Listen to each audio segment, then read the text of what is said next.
aí pessoal, tudo bem?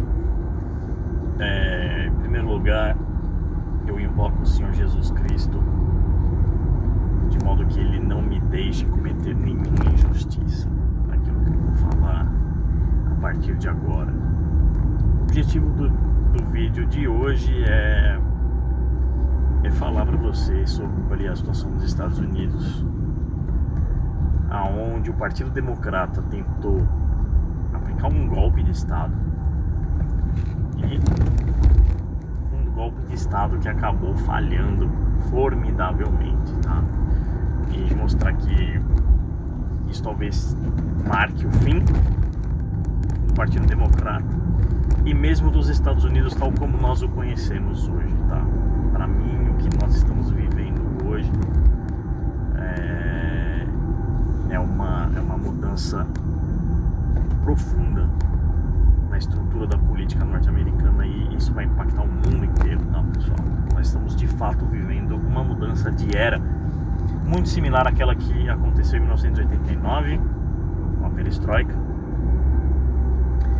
E eu vou explicar mais ou menos como se deu esse mecanismo. Tudo aconteceu na época do Covid.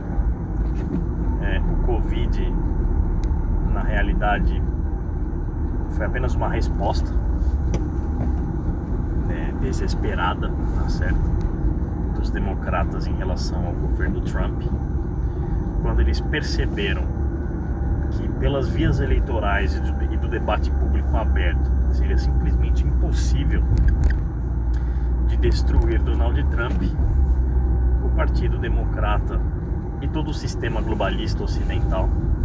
Se vocês não sabem do que se trata, leiam o livro de Carol Quillen, Tragedy and Hope.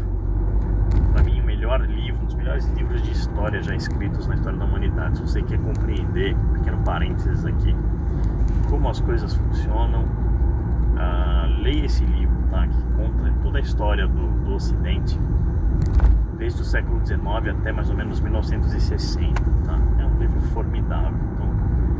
Então, quando eu falo sobre globalistas ocidentais, eu estou me reportando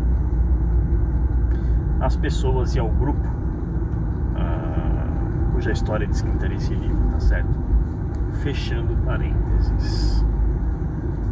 Portanto, o Partido Democrata, em conluio com toda a estrutura do globalismo ocidental, percebendo que não poderia destruir Donald Trump por meio de eleições abertas, limpas e um debate público aberto, decidiram dar um golpe de Estado por meio do Covid, tá? Então usaram o Covid para fraudar as eleições de 2020. Quem tem alguma dúvida sobre isso, leia o relatório feito pelo Peter Navarro, The Immaculate Deception. Todos os detalhes da fraude, todas as provas e fontes primárias, né, que provariam até para um jegue que aquilo foi um golpe, estão ali dentro. E veja que o sistema foi implacável com o Peter Navarro, que acabou indo para a prisão, tá? Mas ele já saiu. Portanto, o Covid foi usado, entre outras coisas, como um pretexto para o voto à distância, tá? Que nos Estados Unidos eles chamam de mail-in ballots, e foi esse mecanismo que permitiu ao Joe Biden de vencer, né? Vencer não, de roubar as eleições nos Estados Unidos. Durante os últimos 4 anos, Joe Biden fez de tudo para quebrar os Estados Unidos e destruir qualquer possibilidade de que os republicanos voltassem ao poder.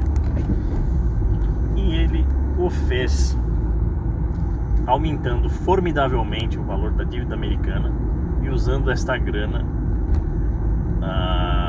em um processo que eu chamo de substituição. Aqui na França eles chamam de grand remplacement, uma grande substituição da população americana por uma população de imigrantes ilegais, tá?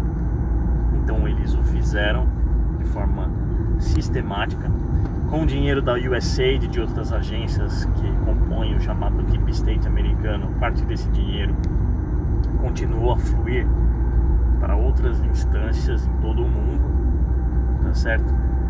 E por meio desse mecanismo, o Joe Biden e o Partido Democrata, eles cometeram inúmeros crimes e apostaram todas as fichas neste golpe. Um golpe de Estado é assim, você precisa fazer, você precisa dar o golpe de uma forma que o seu oponente não sobreviva, porque assim, se você dá o primeiro golpe, mas o cara continua respirando, tá certo? A possibilidade que ele se levante, que ele te destrua, é muito grande. Então assim, eles tinham que ter matado qualquer possibilidade de que Donald Trump voltasse para o poder, e eles não conseguiram fazer.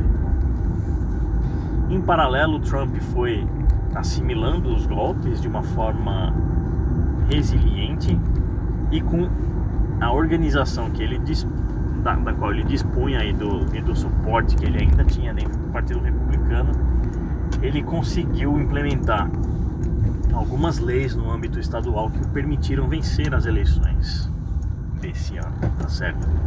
Eu sei que a nora do Donald Trump, que se chama Lara Trump, mobilizou um exército formidável de advogados e juízes, tá, durante a eleição, de modo que a fraude foi simplesmente impossível. Então agora, assim, o Trump assimilou de fato todos os golpes, já anotou tudo o que aconteceu. E as coisas nos Estados Unidos estão acontecendo de tal forma que todas essas pessoas que cometeram crimes graves, tá, contra a nação americana, contra a República Americana, vão ser sistematicamente perseguidas e destruídas, tá? Eu não acredito que esse processo seja reversível, e as condições materiais no país são tais que dificilmente o Partido Democrata vai voltar para o poder. Ou se ele volte, a coisa vai acontecer, vai ser um Partido Democrata totalmente diferente desse que existe, tá? Até em termos de programa. Mas o fato é que o Trump tem 4 anos simplesmente para aplicar a lei, colocar na cadeia todos os bandidos que tramaram contra ele, e parece que é o que ele vai fazer mesmo, e vai criar nos Estados Unidos a possibilidade de existência de um debate aberto e livre, tá certo? E tá acabando com toda a opressão econômica, né, colocada pelos democratas nos estados e no perfil sociológico típico do eleitor do Donald Trump. Isso vai fortalecer muito o eleitorado trumpista no debate aberto e livre, tá? Sem nenhuma censura. É muito difícil que eles ganhem, tá? Porque a ideologia do Partido Democrata e da esquerda hoje é uma coisa de retardado mental, tá? Então, assim, sem censura, a possibilidade de que esses caras ganhem um debate é simplesmente nula. E assim, a possibilidade de que eles continuem a fraudar o sistema eleitoral também se reduz formidavelmente com a chegada de Trump no poder. Se antes, com um mecanismo limitado, tá, com recursos limitados, ele conseguiu blindar o processo eleitoral no que eles chamam de swing states, agora com o poder na mão, é muito difícil, vai ser muito difícil para os democratas de conseguirem mudar o sistema judiciário, de